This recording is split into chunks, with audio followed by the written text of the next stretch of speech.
Hey, my name is Kaylee. Welcome back to another video, and we are going to be doing something a little new today. Baking and gaming are two of my favorite hobbies, and when I'm scrolling on Instagram, I love seeing a video that combines the two, but I've only ever seen it like a few times. Typically, it's just one or the other. Not very often do I see a video that combines both baking and gaming, and I feel like overall it's just kind of an untapped area of content creating. And while thinking about this, an idea popped into my head. I was like, what if you made a wheel that had a bunch of different characters from a video game, no matter what video game it may be, and I spin it, and whoever it lands on, I have to create a baked good inspired by that character, something that they would like to eat, something from their homeland. So I play a lot of video games, and I've played a lot of video games over my lifetime, so the most difficult part about the beginning of this process was trying to figure out what video game I was going to do this with. I play Overwatch the most frequently out of every game that I play. Overwatch would be kind of a harder game to start out on because there's so many characters and there's not like too much information about what they would eat and such. Stardew Valley was the game that I ended up landing on. There's not a crap ton of characters and they have a list of likes and loves, which is a great place to start out on for something like this. So I made a wheel with everybody. Here it is. Yes, Alex is missing, and yes, I noticed after I did this, and yes, I added him to the wheel. Let's give it a spin!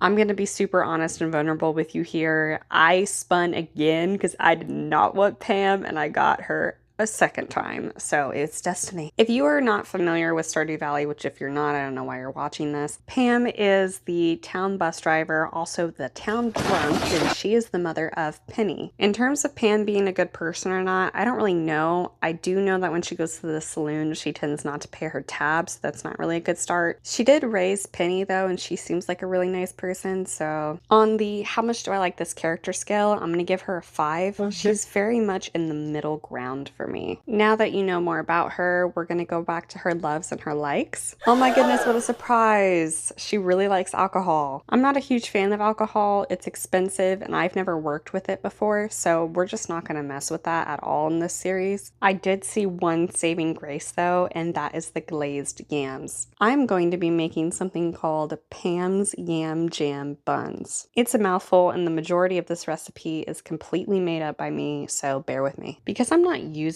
alcohol, one of the main inspirations I had was the yams, and what would a drunk person want to eat? I've never been drunk before, I have been blasted, and as far as I know, you basically want to eat everything regardless of which one you are. I'm pretty familiar with sweet potatoes and yams and the sweet setting because I am in charge of the sweet potato casserole at Thanksgiving. Yes, yams and sweet potatoes are technically two different vegetables, but they do not sell yams anywhere close to me, and I really didn't want to go out on a long drive to get some, so today we're just going to be using some sweet potatoes. However, if this is ever something you want to try and you have yams instead of sweet potatoes, I'm pretty sure it would work pretty much the same. If you don't know what buns are, or sticky buns, they can be called either. Typically, buns are balls of dough that have been flattened in the middle, filled with some sort of filling, and topped with fruit. Obviously, we are doing sweet potatoes, which are a vegetable. I think this would probably be weird if you tried to use almost any other vegetable. The idea for these are I have a base bread dough recipe that I use for a lot of different things, mostly being sweet bakes. So I'm pretty familiar with the way that it acts, and I'm pretty confident that I can experiment with something like this. My only worry going into this, bread-wise at least, was through my research with sticky buns or buns, I found out that they typically only rise the one time, and every time I've made this bread, I have risen it twice. I did end up deciding just to rise it once, which I feel like was a good idea because they did get really puffy. Now, for the yam component or the sweet potato component,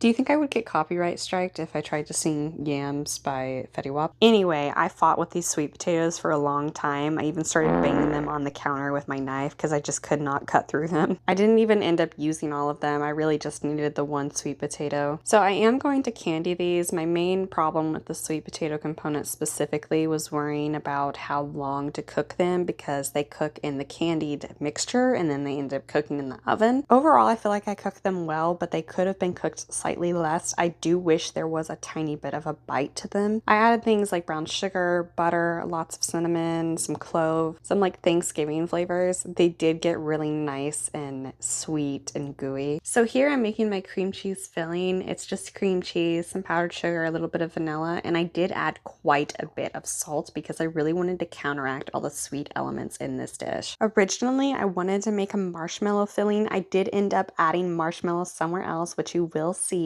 So I've readied my station and now I'm working on my dough. The only problem this dough has is that sometimes it can be a little wet and it gets over kneaded quickly, so finding that line is really difficult sometimes. The base dough for this is originally a hot roll recipe, which makes about 15 golf ball sized balls. I did have my hot roll recipe because I wasn't sure how these were going to turn out, and this is an experiment. I didn't want to waste a bunch of food. Because I did this made about 7 3-ounce balls. Another thing about this dough is that it's very elastic, and this is a problem because when you're trying to make the divot in the middle of your breads, sometimes it can just whoop, clump back together, and that's exactly what it did. I had to press down the middle probably 4 times on each ball of dough. I did this by spraying the back of a measuring cup with some cooking oil and pressing down as hard as I can. I do really like how they turned out, but I wish the divot in the middle would have been a bit longer, a bit wider. I don't like how high the borders ended up being. But again, I have fought with this dough so much in the past. I fight with it even now. It's such a great dough. It tastes so good when it's baked, but it will fight you like to the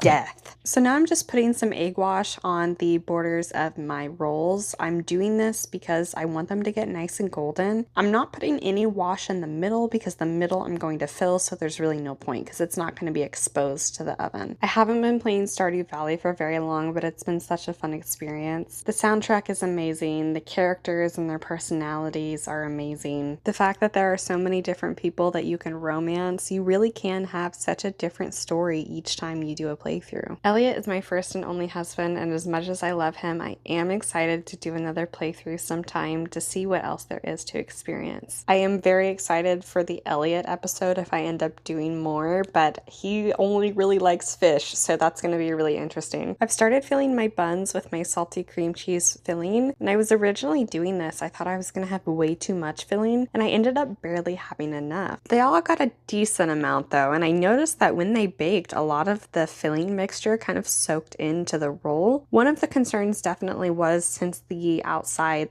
border kind of rose a lot and I couldn't really smash down the middle much more, I was concerned that it was going to be too dinner roll-like, but because the filling soaked in, I think it really helped with that. I am now adding Pam's yams. I'm kind of glad I didn't end up using alcohol in this because she probably needs to ingest something that is not just alcohol. We're always doing too much. Boy, is this alcohol? I do wonder sometimes if she drives the bus drunk. I almost guarantee you she does, but I kind of want to give her the benefit of the doubt. She does drive pretty much everybody in the town everywhere, and I'm pretty sure that includes the kids, so I would be very concerned. The only thing that came to mind when I thought of Pam was alcohol, and also that one mod there is where everybody is Pam. I think even the horses are Pam. Oh, they're out of the oven. Look at how pretty they are. They're about to get a lot more pretty. I thought these were gonna bake for 15 minutes. They baked for 30. I told you that I was going to be putting marshmallows on these. Fun fact about me, I'm not a huge fan of marshmallows, but I do believe that they have their time and their place, and one of those places are on the Thanksgiving table, specifically the sweet potato casserole or candied yams, whatever you fancy. I'm putting a handful of marshmallows on each bun. I'm going to use my blowtorch to toast them. I sat here for a full minute trying to remember what it was called. It's called a blowtorch. I've been really wanting to call it a flamethrower because that sounds a lot cooler. Originally, I just wanted to shut up so you could hear the blowtorch because it's a really cool sound, but I was watching the Great British Bake Off and all you can hear is Paul Hollywood. I got a nice toast on all of the marshmallows. I did decide to make a quick caramel. I wasn't going to originally, but it just felt like it needed something. I made this with salted butter because I thought it would be a good contrast to all the sweet going on, just like with the cream cheese frosting. watching. I was concerned that this dessert was going to be all one note in terms of textures, and honestly, I do think they ended up being kind of one note. However, the person I made these for does not like nuts on their desserts, and they can't eat pork. I did think about doing some sort of bacon bit. If this is something you're thinking about making, I don't think toasted nuts or a simple crumble would hurt. This is how they turned out. Overall, I think they went really well. This was my first time making this recipe. I made it up all on my own pretty much, besides my Nana's hot roll recipe. Let me know if this is something that you would want to see more of. I had a lot of fun doing this, but I'm not sure how well it's going to go over on the internet. Thank you for watching. Leave a comment, subscribe, blah, blah, blah. Do whatever you want. I'll see you later.